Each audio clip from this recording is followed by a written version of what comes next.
Hello guys, আসসালামু আলাইকুম। আশা করি আপনারা সবাই ভালো আছেন, সুস্থ আছেন, সুন্দর আছেন। আমি আবার আপনাদের মাঝে উপস্থিত হয়েছি ছোট্ট করে গল্প করার জন্য। আর কথাগুলো যদি ভালো লেগে থাকে সাবস্ক্রাইব করে বেল বাটন টিপে দিন, বেশি বেশি শেয়ার করুন। 3 ধরনের মানুষ কখনো বিপদে পড়ে না। 3 ধরনের মানুষ, তারা বিপদ কাটিয়ে উঠতে পারে, যে কোনো বিপদ তারা কাটিয়ে উঠতে পারে যাদের সঞ্চয় করার অভ্যাস আছে। যা আয় করে তার কিছুটা সঞ্চয় করে রাখে, পুরোটাই ব্যয় করে না। যারা আয় বুঝে ব্যয় করে, যাদের পারিবারিক বন্ধনটা মজবুত, আয় বুঝে ব্যয় করতে হয়, পারিবারিক বন্ধনটাকে মজবুত রাখতে হয়, এই ধরনের মানুষ কখনোই বিপদে পড়ে না। পারিবারিক বন্ধনটা সবচেয়ে শক্ত বন্ধন। এই বন্ধনটা যদি ছুটে যায় তাহলে মানুষ বারবার হোঁচট খায়। যদি সহজে ঠকতে না চান তাহলে কিছু কথা মনে রাখবেন। নিজেকে ছাড়া কাউকে বিশ্বাস করবেন না। কোনো কিছু যদি লেনদেন করেন তার ডকুমেন্টসটাকে হাতে রাখবেন। কেউ সাহায্য চাইলে সাহায্য করবেন, তবে গায়ে পড়ে উপকার করবেন না। মনে রাখবেন, স্বার্থ ছাড়া দুনিয়া চলে না।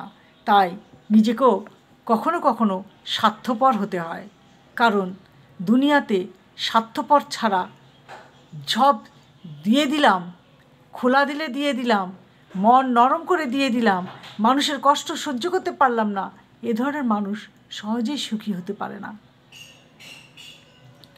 সাহায্য করবেন না কেন? অসহায় দরিদ্র লোককে অবশ্যই সাহায্য করবেন।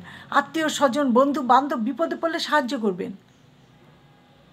তবে সব কিছু উজাড় করে দিয়ে না, কারণ নিজের জন্য কিছু রাখবেন। সবসময় মনে রাখবেন, নিজে যখন বিপদে পড়বেন তখন কেউ পাশে দাঁড়াবে না। আর আপনি সবার পাশে দাঁড়াবেন, কিন্তু আপনার পাশে কেউ এসে দাঁড়াবে না। আর যদি কেউ দাঁড়ায়, সে হলো আপনার প্রকৃত বন্ধু। সেই এসে আপনার পাশে দাঁড়াবে, আপনাকে সাহায্য করবে। তাই বলছি, সবসময় নিজের দিকে খেয়াল রাখবেন। সন্তানদের মানুষ করবেন, নিজের পায়ে দাঁড় করিয়ে দিবেন। সন্তানদের একটা কথাই বলবেন, তোমাদের যা দিয়েছি তা কেউ চুরি করতে পারবে না। তোমরা তোমাদের বুদ্ধি শিক্ষা দিয়ে তোমরা তোমাদের জীবন চালিয়ে নাও। আমার যা আছে তা শুধু আমার। আমি মরে গেলে এই সব জিনিস তোমাদের হবে, কিন্তু যতদিন বেঁচে থাকবো ততদিন সুখে শান্তিতে একটু বেঁচে থাকতে দিও। আমাদেরকে জোর করে বৃদ্ধাশ্রমে পাঠিয়ে দিও না, আমাদের কষ্ট দিও না। সন্তানরা সব পায়, পাওয়ার পরও বাবা মার ওই তিল পরিমাণ জিনিসটাকে নেয়ার জন্য উতলা হয়ে ওঠে।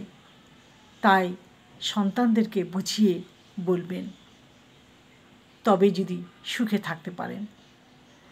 আজ এই পর্যন্ত। ভালো থাকেন, সুস্থ থাকেন। আল্লাহ হাফেজ।